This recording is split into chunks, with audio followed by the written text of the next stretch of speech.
आप सबों को प्रणाम। आज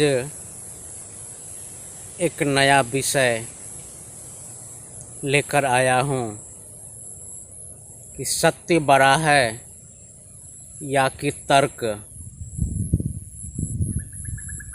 प्यारे मानव भाइयों, सत्य बड़ा है या तर्क, इसमें तो दोनों बड़ा है। सत्य भी बड़ा है, तर्क भी बड़ा है। सत्य तो बड़ा ही है क्योंकि सत्य को कोई छोटा नहीं कहता। असत्य ही बड़ा है और तर्क भी बड़ा है। कैसे? आज इस पर थोड़ा सा जानने का कोशिश करें। सत्य तो सत्य है, सत्य न बनता है न बिगड़ता है। सत्य सत्य है, सत्य को बनाया नहीं जाता है और सत्य को बिगाड़ा नहीं जाता है। सत्य का निर्माण नहीं होता है, सत्य का समाप्त नहीं होता है। सत्य अपने आप में सत्य है। सत्य को कोई नहीं बनाता है, न कोई मिटा पाता है। सत्य का न जन्म होता है, सत्य का न मृत्यु होता है। इसलिए सत्य क्या है? तो सत्य है मिट्टी, पानी, आग, हवा और आत्मा। ये 5 तत्व सत्य है। हम जहाँ खड़े हैं इसको धरती कहा जाता है। मिट्टी को धरती या धरती को मिट्टी हम कह सकते हैं। तो ये धरती रहेगा तो हम खड़ा रह सकते हैं। तो ये धरती या मिट्टी सत्य है। उसके बाद जल पीते हैं।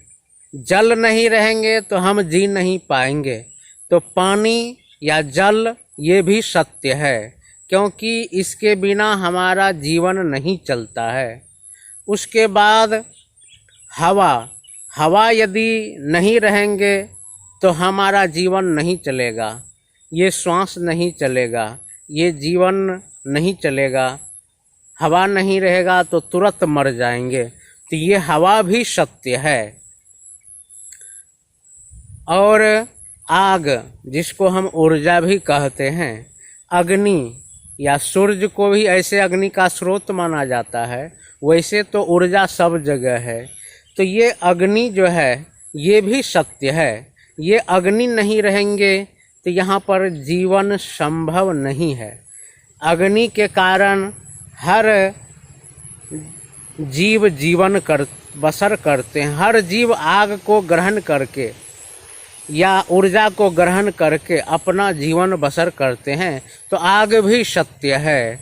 और ये तो 4 तत्व सत्य है ही, लेकिन एक तत्व और है जो इस शरीर में आत्मा है, रूह है। यह भी सत्य है। आत्मा यह सत्य है, रूह सत्य है। तो ये 5 सत्य है। इस 5 सत्य को जो धर्म वाले ज्ञान देते हैं वही सच्चा धर्म है। आप जाएं सनातन धर्म, हिंदू धर्म को छोड़ करके दूसरे धर्म में चले जाएं, इस्लाम धर्म में, ईसाई धर्म में, तो ये ज्ञान नहीं दिया जाता है जो कि मूल सत्य है। मिट्टी, पानी, आग, हवा और आत्मा, ये जो 5 सत्य है, 5 का ज्ञान किसी धर्म में नहीं दिया जाता है। ये सिर्फ सनातन धर्म, हिंदू धर्म में ही दिया जाता है। इसलिए हिंदू धर्म में सत्य भी है, असत्य भी है। दूसरे धर्म में जाएंगे तो सत्य तो नहीं है, लेकिन असत्य या पाखंड ज़्यादा है। जैसे मुसलमान धर्म में ये 5 तत्व का ज्ञान नहीं दिया जाता है कि मिट्टी, पानी, आग, हवा, रूह या आत्मा, ये 5 तत्व है, 5 सत्य है। और ये 5 तत्व, मिट्टी, पानी, आग, हवा और आत्मा, 5 को कोई नहीं बनाया है, यही सत्य है। यही 5 को यदि खुदा मान लें तो अल्लाह ईश्वर का झगड़ा समाप्त हो जाएगा। तो मैं जो प्रस्तुत किया था कि सत्य बड़ा है या तर्क बड़ा है, सत्य भी बड़ा है और तर्क भी बड़ा है। यदि आप तर्क नहीं करेंगे तो पाखंड में पड़ जाएंगे, क्योंकि तर्क जो होता है, सत्य पर जो आवरण है, सत्य पर जो छिलका लगा हुआ है, आवरण का छिलका, तर्क सहयोग करता है हटाने में। अब जैसे मुसलमान धर्म में ये मिट्टी पानी आग हवा का कोई महत्व नहीं है, जो कि यही मिट्टी पानी आग हवा खुदा है, इसका महत्व ही नहीं है मूल तत्व का, क्योंकि मुसलमान धर्म में तर्क नहीं है।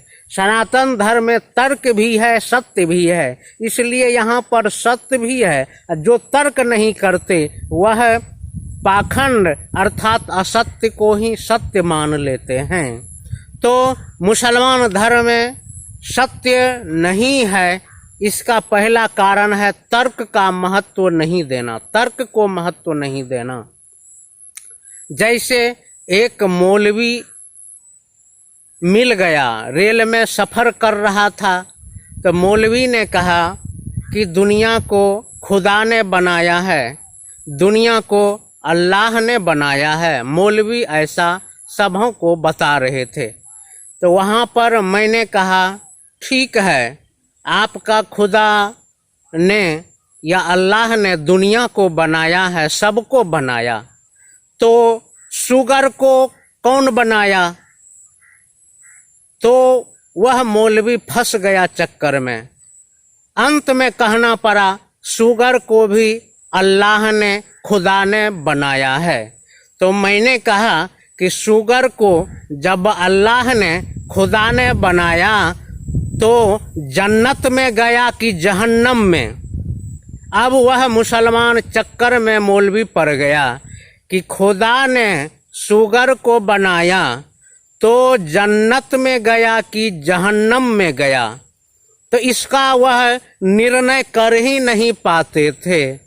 तो मैंने कहा कि आप लोग शुगर से नफरत करते हैं, तुम्हारा अल्लाह ने शुगर को बनाया, यदि आप लोग नफरत करते हैं शुगर से कि शुगर छुआ जाएगा तो जहन्नम में जाएंगे, तो आपका अल्लाह ने शुगर को बनाया तो जहन्नम में गया, और अल्लाह ही जब शुगर को बना करके जहन्नम में चला गया, दोजख में चला गया, तो उस अल्लाह को इबादत करके, अल्लाह का इबादत करके क्या आप सब मुसलमान जन्नत में जाएंगे कि जहन्नम में जाएंगे या दोजख में जाएंगे? मौलवी का बोलती बंद हो गया, वह कोई जवाब नहीं दे सका। यही है तर्क। तर्क के द्वारा सत्य में जो असत्य पड़ जाता है, सत्य जो है उस सत्य में जो आवरण आ जाता है, तर्क के द्वारा हटाया जाता है।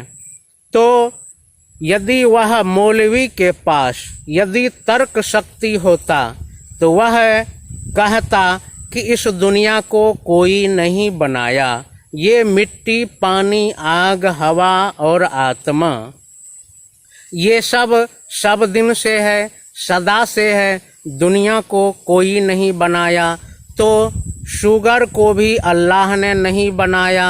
यह बात तर्क के द्वारा मुसलमान अपना जो है सिद्ध कर सकता था, लेकिन मुसलमान ने तर्क के सामने हार गया, वह चुप बैठ गया। इसलिए मुसलमान भाइयों, यदि इस चैनल को देखते हैं, यदि आपका धर्म इस तर्क के माध्यम से कट जाता है तो सत्य को जान लें कि सत्य क्या है। मिट्टी पानी आग हवा और आत्मा, यह आपके धर्म में रूह कहा जाता है, सनातन धर्म में आत्मा कहा जाता है। अल्लाह का तो नामो निशान नहीं है, अल्लाह का तो यहाँ ज़रूरत ही नहीं है। क्योंकि मिट्टी, पानी, आग, हवा, रूह या आत्मा को किसी ने नहीं बनाया है, दुनिया को नहीं बनाया है, इसलिए शुगर को भी अल्लाह ने नहीं बनाया है। और यदि अल्लाह को, दुनिया को अल्लाह बनाया है तो शुगर को भी अल्लाह बनाया है। तो अल्लाह यदि शुगर को बनाया है तो ज़रूर है कि अल्लाह जहन्नम में गया होगा। उस अल्लाह का इबादत कर सारे मुसलमान जहन्नुम में जाने का तैयारी करते हैं। तो आप सब आइए जाने सत्य को कि यह मिट्टी, पानी, आग, हवा और आत्मा, ये 5 तत्व ही सत्य है। इसके अलावा सब पाखंड है। इसलिए तर्क के द्वारा पाखंड को हटाया जाता है। इसलिए तर्क बड़ा महत्वपूर्ण है। तर्क के बिना सत्य को नहीं जान सकते। तर्क और सत्य दोनों जरूरी है, क्योंकि यदि तर्क नहीं करते तो हम पाखंड में या नकली धर्म में प्रवेश कर जाते हैं, या नकली धर्म को ही असली मान बैठते हैं। इसलिए सत्य तो सत्य होता है, सत्य न बनता है न बिगड़ता है। तर्क के द्वारा सत्य में जो आवरण है उसको हटाया जाता है। इसलिए तर्क का बड़ा ही महत्व है। आइए सब मिल कर के तर्कवादी बने। सभी युवाओं से अपील है कि आप सब तर्कवादी बने। तर्कवादी बनेंगे तो यह जो पाखंड है, धर्म में पाखंड है, यह सब समाप्त हो जाएगा। आप सबों को प्रणाम। यदि यह वीडियो, यह विचार अच्छा लगे तो इस चैनल को सब्सक्राइब करें। आप सबों को प्रणाम।